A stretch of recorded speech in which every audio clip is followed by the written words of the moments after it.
todas las previsiones que se hicieron por parte de la ciencia de que la emergencia climática iba a evolucionar de una manera, estamos viendo que se está acelerando y se está agravando de manera particularmente en la península ibérica cada año de forma mucho más contundente. Y tenemos que reajustar y redimensionar nuestras capacidades, no solamente de respuesta, sino también de prevención. La adaptación y la mitigación a la emergencia climática. Saben que en el año 2018 la primera medida que tomamos fue la declaración de emergencia climática en nuestro país. Y desde entonces hemos tenido una política consistente en la transformación energética y en la adaptación y la mitigación a esta emergencia climática. Este semestre hemos impulsado medidas y leyes muy importantes, por ejemplo, la Ley de Prevención de las Pérdidas y Desperdicio Alimentario, que va a ayudar, entre otras cosas, a evitar que cada año se desperdicien en nuestro país, fíjense ustedes en la cifra, más de 1,3 millones de toneladas de alimentos en buen estado. 1,3 millones de toneladas de alimentos en buen estado que se desperdiciaban hasta que se puso en marcha y se aprobó esta ley. O lo que es lo mismo, el equivalente a toda la comida que entra en 26 millones de frigoríficos domésticos en nuestro país. Hemos reforzado la protección de nuestros ecosistemas, hemos declarado 10 nuevas zonas especiales de conservación dentro de la Red Natura 2000, hemos prorrogado el programa MOVES3, que saben que trata de impulsar el vehículo eléctrico y conectado en nuestro país, y hemos logrado reducir nuestras emisiones de CO2 asociadas a la generación de electricidad un 17% respecto al año anterior. Y yo creo que esto es motivo de orgullo para nuestro país, porque evidentemente estamos creciendo y la economía española lo está haciendo con fuerza cuando nos comparamos con otras economías de Europa, pero además lo estamos haciendo no solamente con empleo de calidad, con cohesión social, sino con una reducción bastante importante, si lo comparamos, por ejemplo, con el año 2018, de los gases de efecto invernadero y, por tanto, del CO2. Y yo creo que esto tiene mucho que ver con una política en donde se combina el crecimiento económico con la transición ecológica y demostramos frente a aquellos que o niegan la ciencia o niegan los datos y la evidencia que se puede crecer y se pueden reducir las emisiones de CO2 y que además todo ello lo que hace es ganar en competitividad a aquella economía que apuesta por esta transición ecológica como un elemento vector de sus fundamentos de crecimiento económico. Todas estas son acciones que, por ejemplo, han hecho que en el último ranking de una universidad prestigiosa de Estados Unidos, como es la Universidad de Yale, diga que España es la quinta gran economía más sostenible del mundo. Repito, la quinta gran economía más sostenible del mundo. Y esto no es por casualidad, es, como he dicho al principio de mi intervención, una apuesta decidida por parte de la ciudadanía en su conjunto, de los trabajadores, de los empresarios y, por supuesto, también de distintas administraciones públicas. Desgraciadamente, no todas en esto nos acompañan, pero bajo el liderazgo del Gobierno de España. Y aún así, es evidente que no podemos caer en la complacencia, porque lo cierto es que el cambio climático, la emergencia climática, continúa avanzando y que España, junto con otros muchos países europeos, pues aún está lejos de ser ese país verde y resiliente con el que soñamos. De hecho, aprovecho este punto para trasladar toda nuestra solidaridad a aquellos países europeos, particularmente países del Mediterráneo, que están sufriendo ahora mismo olas de calor y también incendios muy graves, como estamos viendo a través de los medios de comunicación. Por eso creo que es muy importante seguir descarbonizando nuestra economía, nuestra industria, para lo cual vamos a publicar al final del verano las próximas convocatorias de fondos europeos para este propósito. Tenemos que seguir impulsando también la circularidad de nuestros sistemas productivos, de modo que los residuos pues, se conviertan en una gran industria de recursos para otras industrias. Y por eso hay que seguir apostando por las energías renovables, por el almacenamiento, por las interconexiones energéticas, como venimos haciendo desde hace 7 años a esta parte. En este sentido, creo que va a ser clave el decreto ley que algunos grupos parlamentarios rechazaron la semana pasada y al cual he hecho antes referencia, porque creo que la transición ecológica no puede ni debe ser una moneda de cambio en la que, o con la que mercadear prebendas o proyectar divisiones ideológicas inexistentes de cara al electorado. Todos los ciudadanos, voten lo que voten, se benefician de esta apuesta, que además los datos avalan, la evidencia científica avala, para la transformación energética y la transición ecológica de nuestro país. La transición ecológica no puede ser eso, debe ser, en todo caso, un consenso social, una obligación moral, una oportunidad económica para todos y todas, no solamente los ciudadanos, sino también el conjunto de territorios.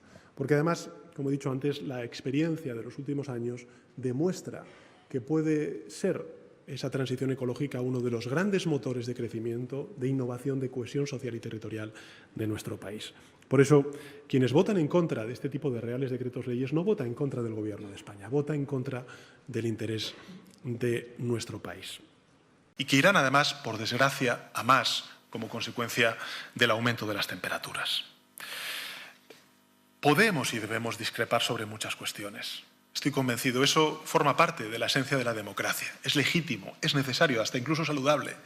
Pero creo que tenemos que pedir, vamos a decirlo de otra manera, que pedirnos a todos y a todas, políticos, instituciones, empresas, trabajadores, que no ideologicemos esta materia.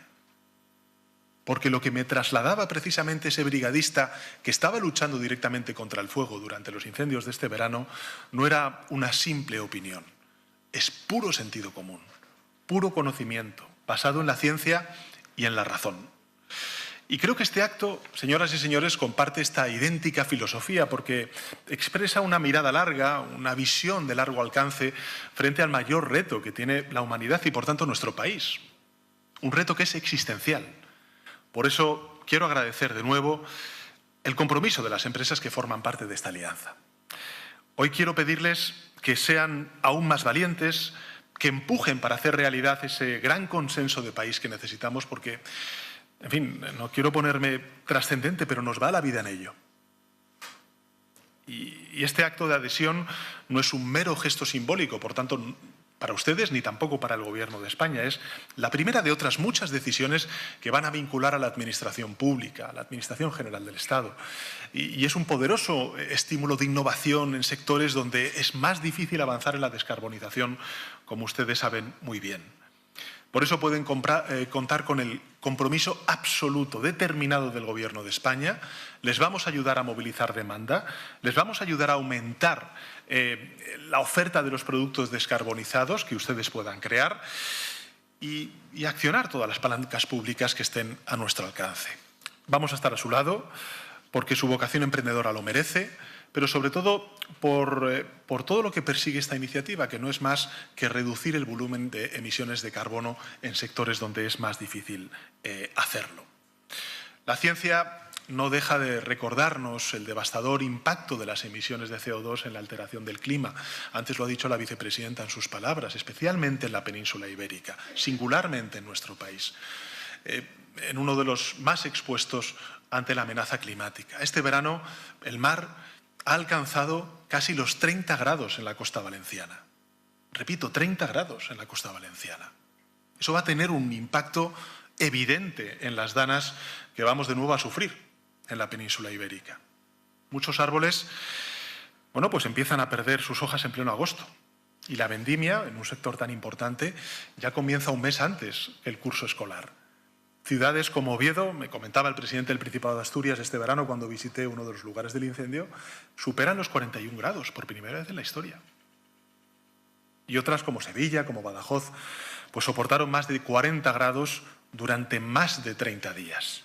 Y la reciente ola de incendios pues ha devorado más de 330.000 hectáreas de nuestro territorio. Para que nos hagamos una idea, y se lo quiero también trasladar al presidente del Foro Económico Mundial, bueno, estamos hablando de que esa superficie quemada este verano representa la superficie combinada de 2 estados de la Unión Europea, de Malta y de Luxemburgo. Eso es lo que hemos perdido este verano. Y hemos visto a nuestros bomberos forestales, a militares de la UME, a voluntarios luchando contra auténticos monstruos de fuego que superan cualquier capacidad de extinción.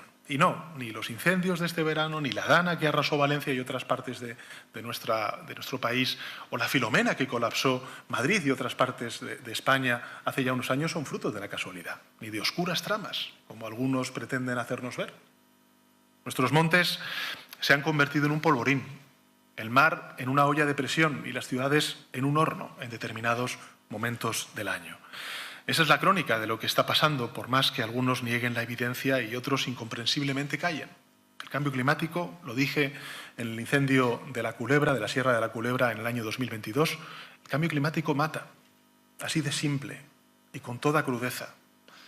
Solo en los últimos 5 años, las temperaturas extremas han causado la muerte de más de 20.000 personas en nuestro país. En 5 años, 20.000 personas. En su mayor parte son muertes silenciosas, que no aparecen en los medios de comunicación. Una anciana que jamás se despierta de la siesta bajo un precario ventilador. Un obrero que entra en parada cardíaca tras una jornada laboral a pleno sol. Una persona diabética que sufre una descompensación por deshidratación y cae en coma. Algunos pueden decir, y lo dicen de hecho, que estas personas habrían muerto de todas formas, por su avanzada edad o por los factores de riesgo que puedan tener cada una de ellas en sus enfermedades. Esto ya lo hemos oído en otras muchas ocasiones. Pero lo único cierto es que muchas de esas mujeres y hombres esas muertes no se habrían producido con las temperaturas que hasta hace no tanto eran habituales. Por tanto, el cambio climático mata, y también es muy importante recordarlo, y aquí se ha dicho por parte del resto de intervinientes, el cambio climático también empobrece nuestras sociedades. Cultivos y cosechas arrasadas, infraestructuras destrozadas por la fuerza de la naturaleza, que hemos tenido que con nuestros impuestos, los impuestos de los contribuyentes, volver a sufragar su reconstrucción. España hoy brilla como ejemplo y como orgullo. Ejemplo ante una comunidad internacional. ¿Pero qué es lo que está haciendo la oposición? La oposición lo único que hace es insultar, mimetizarse con la ultraderecha y plantear siempre políticas contrarias a la gente. Solo insultan. Fijaos, no solamente practican la mala política porque están carentes de propuestas, lo único que están es en demoler todo aquello que hemos levantado durante estos últimos 7 años con muchísimo esfuerzo después de la crisis financiera y su resaca. Por tanto, no solamente practican esa mala política, sino que practican la mala educación. No tienen argumentos, lo único que hacen es insultar. Acordaos de lo que dijo el jefe de la oposición hace ya unos años, cuando vino de Galicia a la política española. Venimos a ganar a Sánchez, al Partido Socialista. No venimos a insultar. ¿Y dónde están? En el insulto y en la oposición. En eso están. Pero ya les digo, van a tener que esperar hasta el 2027 y todos los años que vengan después, gracias a la confianza de los españoles y españolas en el Partido Socialista. Hay que recordarle a esta derecha faltona que el permiso para gobernar nos los da la gente con su voto, no las amenazas ni los insultos de la derecha y la ultraderecha. Y en eso están, en insultar y en mimetizarse con la ultraderecha. No les duele España. Lo que les duele es estar en la oposición, que es donde van a estar un tiempecito más.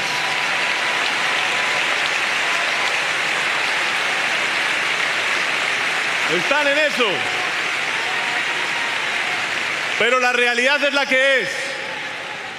Y cuantos mayores son los éxitos de la economía y del gobierno de España y el conjunto del país, mayores son los insultos y los gritos de esta derecha y esta ultraderecha.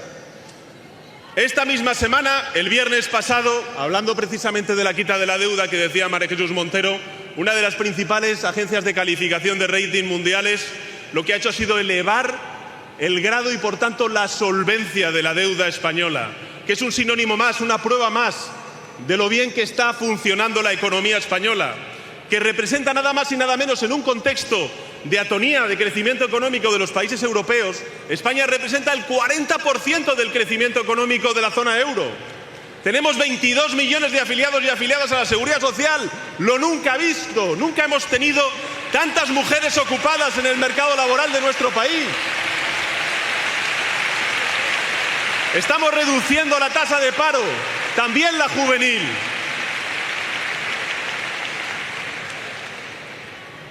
Nosotros siempre hemos tenido muy claro que los insultos no reducen las listas de espera en la sanidad pública, que los insultos no resuelven el problema de la vivienda de los jóvenes. Por eso le decimos a la gente en Andalucía y en España que si la derecha y la ultraderecha deciden insultar, allá ellos. Nosotros optamos por gobernar, por gobernar. ¿Y gobernar qué significa?